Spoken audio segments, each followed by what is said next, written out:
Assalamualaikum warahmatullahi wabarakatuh. Selamat siang Ibu dan teman-teman semuanya. Pertama-tama marilah kita ucapkan puji syukur kita kepada Allah Subhanahu wa taala karena Beliau telah memberikan rahmat kesehatan dan kesejahteraan buat kita semuanya sehingga kita dapat mengikuti mata kuliah profesi kependidikan ini. Dan juga yang terhormat dosen penggampu mata kuliah kita yaitu Ibu Yesi Rifmasari MPD, dan juga yang terhormat kepada teman-teman semuanya. Baiklah, langsung saja ke perkenalan.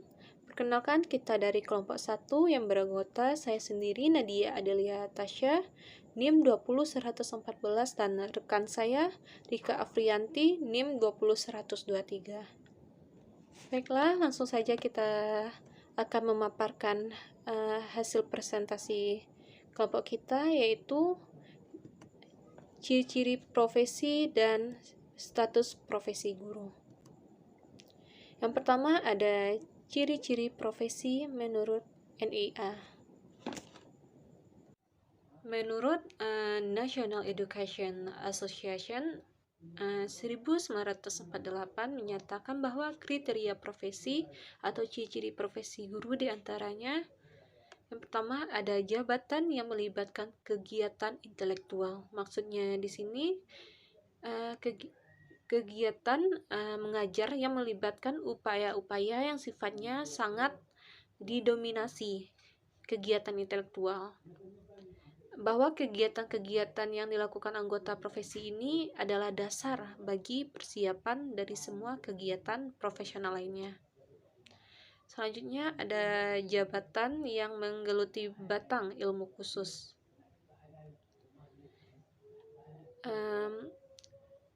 Pada kegiatan mengajar ini memenuhi persyaratan kedua ini, yaitu bahwa yang bergerak di bidang pendidikan menyatakan bahwa mengajar telah mengembangkan secara jelas bidang khusus yang sangat penting dalam mempersiapkan guru yang berwenang.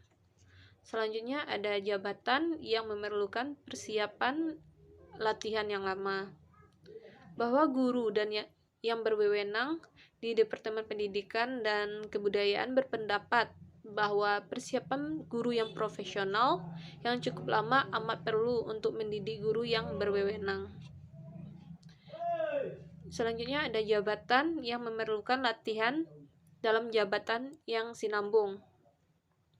Jabatan ini guru cenderung menunjukkan bukti yang kuat sebagai jabatan profesionalnya. Bahkan sebab hampir tiap tahun guru melakukan berbagai kegiatan profesional, baik yang mendapatkan penghargaan kredit maupun tanpa kredit. Dan sekarang bermacam-macam pendidikan profesional guru diikuti guru dalam menyertakan dirinya dengan kualifikasi yang telah ditetapkan. Selanjutnya ada jabatan yang menjanjikan karir hidup dan keanggotaan yang permanen. Guru baru di sini yang hanya bertahan selama 1 atau 2 tahun saja pada profesi mengajar. Setelah ini mereka akan pindah selanjutnya ke bidang lainnya yang lebih banyak menjanjikan bayaran yang lebih tinggi. Dan selanjutnya ada jabatan yang menentukan bakunya sendiri. Karena jabatan guru ini menyangkut hajat bagi orang, anak didiknya, maka baku jabatan guru ini masih sangat banyak diatur oleh pihak pemerintah atau pihak lain yang menggunakan tenaga guru seperti yayasan pendidikan swasta. Kebanyakan jabatan mempunyai patokan dan persyaratan yang seragam untuk meyakinkan kemampuan minimum yang diharuskan. Tidak demikian halnya dengan jabatan guru baru. Selanjutnya ada jabatan yang mementingkan layanan di atas keuntungan pribadi. Jabatan guru telah terkenal secara universal sebagai suatu jabatan yang anggotanya termotivasi oleh keinginan untuk membantu orang lain, bukan disebabkan oleh keuntungan ekonomi atau keuangan. Yang terakhir ada jabatan yang mempunyai organisasi profesional yang kuat dan terjalin rapat. Ini maksudnya semua profesi yang dikenal punya organisasi profesional yang kuat untuk dapat mewadahi tujuan bersama dan melindungi anggotanya. Dan beberapa hal jabatan guru telah memenuhi kriteria ini. Selanjutnya, materi kedua yaitu hakikat pendidik menurut Semiloka atau Seminar Lokakarya Nasional PAUD. Berdasarkan pasal 39 ayat 2 Undang-Undang Nomor 20 Tahun 2003 tentang Sistem Pendidikan Nasional, menyatakan pendidik merupakan tenaga profesional yang bertugas merencanakan dan melaksanakan proses pembelajaran, menilai hasil pembelajaran, melakukan bimbingan dan pelatihan serta melakukan penelitian dan pengabdian kepada masyarakat.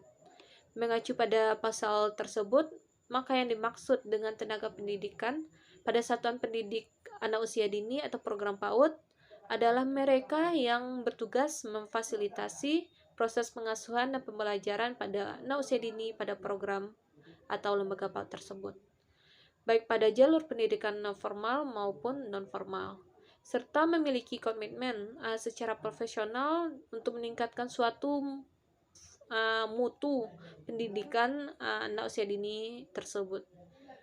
Selanjutnya, materi ketiga yang akan dibacakan oleh rekan saya, Rika Afrianti. Kepada Rika Afrianti, dipersilahkan. Baiklah, terima kasih kepada moderator yang telah mengizinkan Ana untuk menjelaskan materi selanjutnya, yang dimana materi selanjutnya yaitu mengenai tentang status profesi guru. Status profesi guru ini pun terbagi menjadi 3 bagian. Yang pertama yaitu status akademik, yang kedua yaitu status ekonomi, dan yang terakhir yaitu status organisasi. Status akademik, yang dimana status akademik ini dapat diartikan bahwa martabat atau kedudukan seorang guru ini dilihat dari persyaratan formal dan persyaratan substansial yang dimiliki oleh guru. Yang dimana persyaratan formal berkaitan dengan latar belakang atau kualifikasi pendidikan guru. Apakah guru tersebut berpendidikan SD, SLTP, SLTA, atau berperguruan tinggi jenjang diploma seperti S1, S2, bahkan S3. Yang dimana semakin tinggi tingkat pendidikan formal guru dan semakin banyak jenis pendidikan dan pelatihan yang diikuti oleh guru tersebut, maka semakin tinggi pula lah status akademik guru tersebut. Selanjutnya yaitu persyaratan substansial, yang dimana persyaratan substansial ini berkaitan dengan tingkat kemampuan atau kompetensi minimal yang dimiliki oleh seorang guru.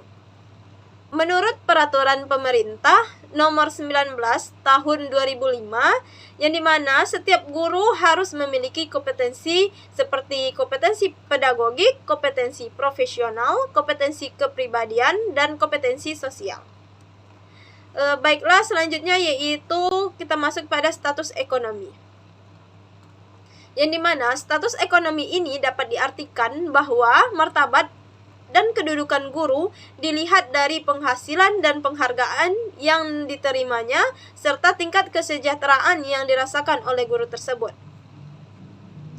Dalam menilai status ekonomi suatu profesi yang berkenaan dengan penghasilan, tidak hanya dilihat dari besarnya penghasilan yang diterimanya, tetapi juga perlu disesuaikan dengan standar kehidupan yang berlaku di suatu tempat dan kurun waktu tertentu. Dan yang terakhir yaitu status organisasi, yang dimana status organisasi ini mengandung arti bahwa martabat dan kedudukan guru ini dilihat dari eksistensi organisasi profesinya. Untuk melihat apakah suatu organisasi profesi itu eksis atau tidak, kita dapat melihatnya berdasarkan 2 kriteria. 2 kriteria ini yaitu kriteria internal dan eksternal. Kriteria internal yang dimana berkaitan dengan otonomi organisasi, yaitu keutuhan dan kemampuan organisasi profesi tersebut dalam mencapai suatu tujuan yang telah ditetapkan. Dan kriteria eksternal yang dimana berkaitan dengan kemampuan organisasi profesi untuk melaksanakan fungsinya dalam lingkungannya. Baiklah, hanya itu yang dapat Anda jelaskan. Sekian, terima kasih, dikembalikan kepada moderator. Baiklah teman-teman, hanya itu yang dapat kita paparkan dari kelompok kita. Apabila ada salah dalam pengucapan, kita minta maaf. Sekian, terima kasih. Assalamualaikum warahmatullahi wabarakatuh.